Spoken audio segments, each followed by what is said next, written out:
South Africa's biggest union in the manufacturing sector, the National Union of Metalworkers, better known as NUMSA, plans to launch a national strike in the auto industry from Monday, August 19th, after wage talks hit a deadlock. Reuters quotes the chief union negotiator, Alex Mashilo, saying that the strike will continue until this wage deadlock has been resolved. Already, striking workers have halted production at BMW's plant in South Africa in Rosslyn over the same deadlock. Negotiations run aground about 2 weeks ago, and a meeting between NUMSA's executive committee on Wednesday failed to bear any fruit, resulting in the notice. About 30,000 workers in the entire motor vehicle manufacturing industry are expected to go on strike from Monday as a direct result. Elsewhere, Africa's largest telecoms provider, MTN, posted a 22% rise in first-half earnings on Wednesday, helped by foreign exchange gains from its international operations. Now, the company, with 22 operations across Africa and the Middle East, attributed the profit to a 16% decline of the rand during the period. Group revenue was up 9.8% to 65.2 billion rand, just about $6.53 billion, and subscribers were 201.5 million. That's about 6.5% higher compared to a similar period last year. MTN expects to add a total of 21.1 million subscribers for the full year.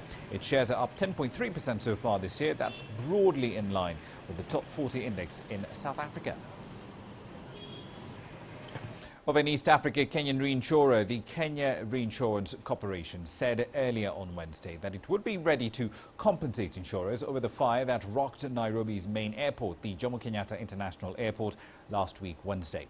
The firm's managing director, J.D. Morania, said that the company is ready to pay insurance companies for the fire damage incurred, but he did not say how much that would hurt future profits.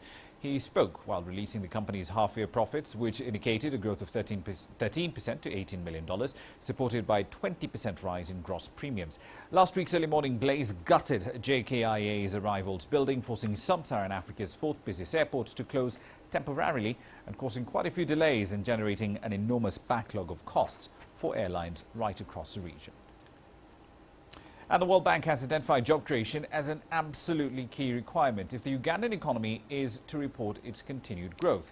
In its second economic update on the country, the Bretton Woods Institution recommends that Uganda implement policies that will ensure inclusive growth boosts the country towards middle-income status. And since agriculture is rather the core of Uganda's economy and is a primary source of employment, the bank notes that creating better jobs on the farm and promoting agribusiness are both absolutely critical to improving productivity and bootstrapping GDP growth as a whole. At the same time, though, the Ugandan government must reduce barriers to doing business like high infrastructure costs, a lack of access to finance and the limited availability of skilled workers if it is to reap from the potential offered by the formal sector as a whole.